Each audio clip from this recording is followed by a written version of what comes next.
हमें ढूंढते ढूंढते, लेकिन हमें भी पता नहीं लग रहे हो कि हमारी लाडली राधा रानी कहाँ चली गई। या भीड़ में काऊ को कछु पता नहीं लग रहे हो, और या भीड़ में राधा रानी हमें लगे कहीं खो गई, और भीड़ में कहीं होगी तो आप ढूंढो। भैया यशोदा ने सोचा 3 दिन से बृषभानु जी ढूंढ रहे हैं, इन्हें नहीं मिली, कहीं ऐसा तो नहीं गर्गाचार्य जी की बात सत्य हो गई हो। राधा रानी ही कहीं किसी कोने में बैठ करके कन्हैया को बल बढ़ा रही हूँ, तो मैया महाराज भगवान राधा रानी को ढूंढते ढूंढते वापस उसी स्थान पर आ गई जहाँ भगवान श्री कृष्ण गोवर्धन पर्वत को अपनी कनिष्ठिका उंगली पर उठा रखे हैं।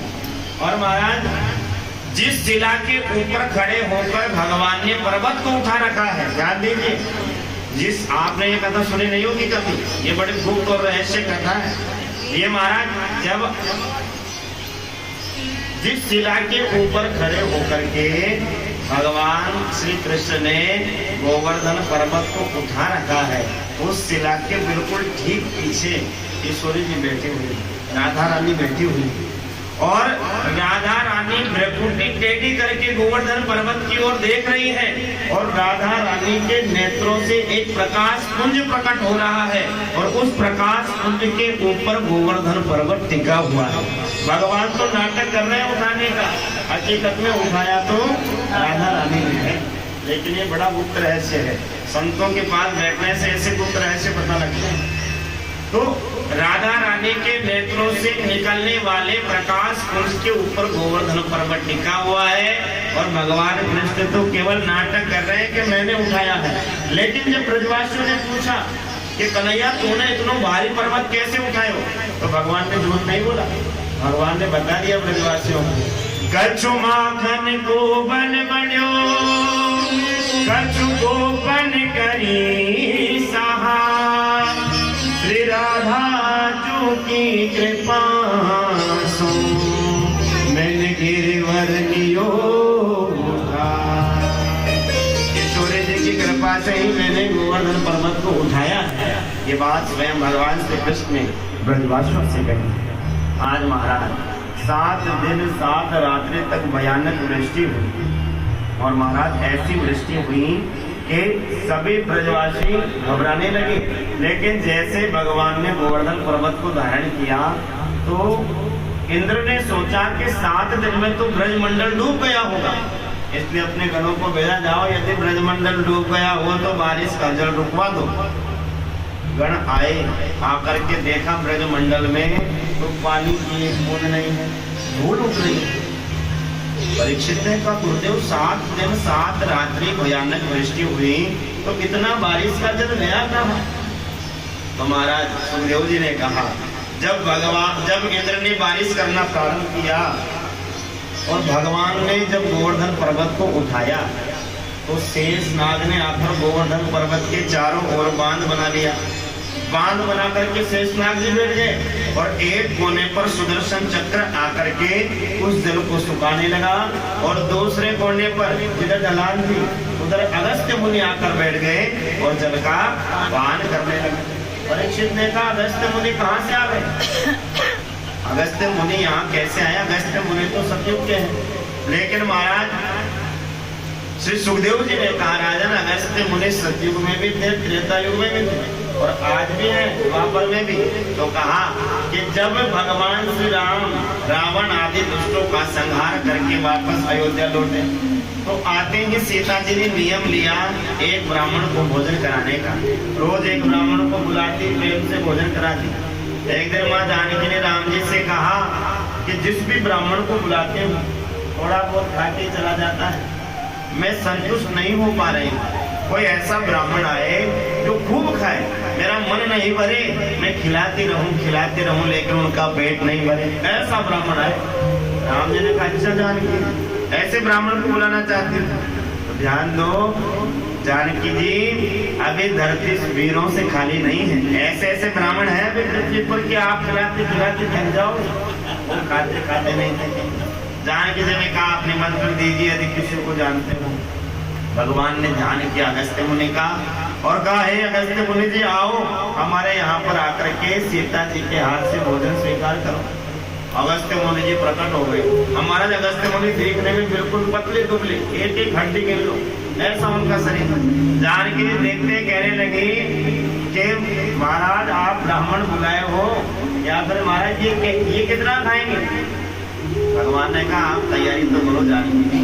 और महाराज जैसे ही जानकी जी भोजन की थाली लगा करके लाई, 50 कटोरियां बढ़िया जमा करके लाई, लेकिन अगस्त्य मुनि ने कहा कि इनमें से भोजन को मैं कान में डालूं, नाक में डालूं या आंख में डालूं, ये भोजन तो गले तक नहीं पहुंचेगा।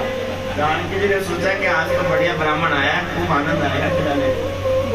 जानकी जी ने महाराज परोसा भोजन और भोजन कराना प्रारंभ किया। अब भोजन करते करते संध्या हो गई। और संध्या क्या हो गई महाराज? अगस्त्य मुनि तो उठने का नाम नहीं ले, 3 दिन हो गए। जानकी जी खिलाते जा रहे हैं, अगस्त्य मुनि खाते जा रहे हैं। 3 दिन बाद जानकी जी ने कम से कम 50 बार तो आटा लगा लिया। जानकी जी थक गई, गणेश जी को ध्यान किया। गणेश जी का हे गणपति आप आओ, ब्राह्मण भूखा नहीं जाना चाहिए, भंडार में विराजमान हो जाओ और रिद्धि सिद्धि को भी ले आओ साथ में। और गणेश जी महाराज रिद्धि सिद्धि के साथ प्रकट हो गए। और महाराज रिद्धि सिद्धि पूड़ियां मिल रही है, गणेश जी झर लेकर पूड़ियां निकाल रहे हैं, जानकी जी परोसती जा रही हैं। और 9 दिन हो गए, अगस्त्य मुनि उठने का नाम नहीं ले रहे। आज महाराज 9 दिन जब हुए तो अष्ट सिद्धियों को, 9 निधियों को याद किया जानकी जी ने कि आप भी आओ सहायता के लिए। अष्ट सिद्धि 9 निधि प्रकट हो गए। सबके सब भोजन व्यवस्था में लग रहे हैं कि ब्राह्मण आज भूखा नहीं जाना चाहिए, कुछ भी हो जाए लेकिन पंडित जी का पेट भरना चाहिए, भूखा ब्राह्मण कभी घर से नहीं जाए। अब तो महाराज खाते खाते 18 दिन हो गए, लेकिन अगस्त्य मुनि जी खाते जा रहे हैं, खाते जा रहे हैं। 18वें दिन माँ जानकी ने कहा पंडित जी भोजन का जब मध्य भाग आ जाए तो थोड़ा जल पी लेना चाहिए। तो अगस्त्य मुनि ने कहा कि हमें शास्त्रों की बात मत बताओ, जब मध्य आएगा तो हम जल अपने आप मांग लेंगे। जानकी जी ने देखा है भगवान 18 दिन हो गए अभी तक बीच नहीं आया तो हम कब होगा। दौड़ करके राम जी के पास गई, महाराज एक ऐसा ब्राह्मण बुलाए हो, इसने तो आस्था की टांग तोड़ के रख दी। अरे भाई आस्था में कोई चीज होती है, 18 दिन हो गए खाते खाते।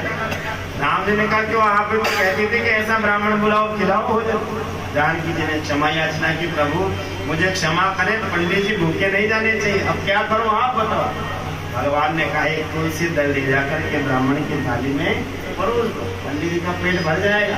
और जैसे ही तुलसी दल ले जाकर के रखा तो राम जी ने इशारा कर दिया कि महाराज बस करो, जानकी जी अब तक गई। हमारा दोनों भुजाएं उठाकर कहा कि बस अब हमारा भोजन पूर्ण हुआ। जानकी ने कहा ठहरो ठहरो पानी तो पी लो।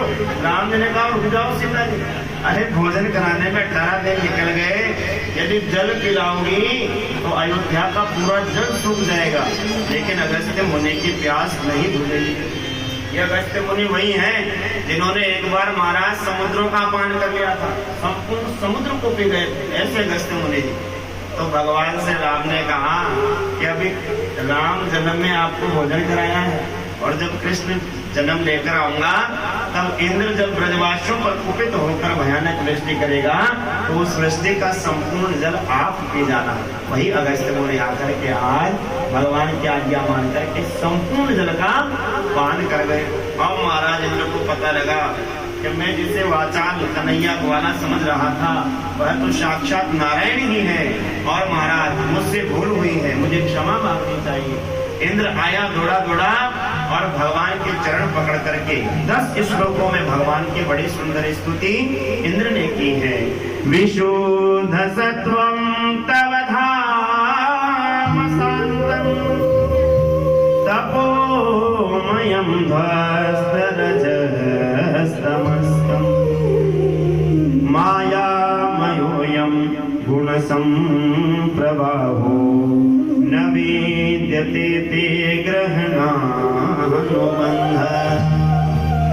प्रभु आप विशुद्ध सत्व हैं, आपकी महिमा आपका पार पाना जब ब्रह्मा जी के बस में नहीं तो हम आपका पार कैसे पा सकते हैं। प्रभु आप हमें क्षमा करें, मैं आपका दास हूँ, मैंने आपको पहचानने में भूल कर दी। प्रभु मैं आपकी शरण में हूँ और आप भक्त वत्सल हैं, शरणागत वत्सल हैं, आप कृपा करें और मुझे क्षमा करें। भगवान ने महाराज इंद्र को क्षमा कर दिया। हमारा परीक्षित ने प्रश्न किया कि कल कथा जब आप सुना रहे थे तो ब्रह्मा जी ने 40 श्लोकों में स्तुति की थी, लेकिन भगवान ब्रह्मा जी से बात भी नहीं करे, ब्रह्मा जी की तरफ देखे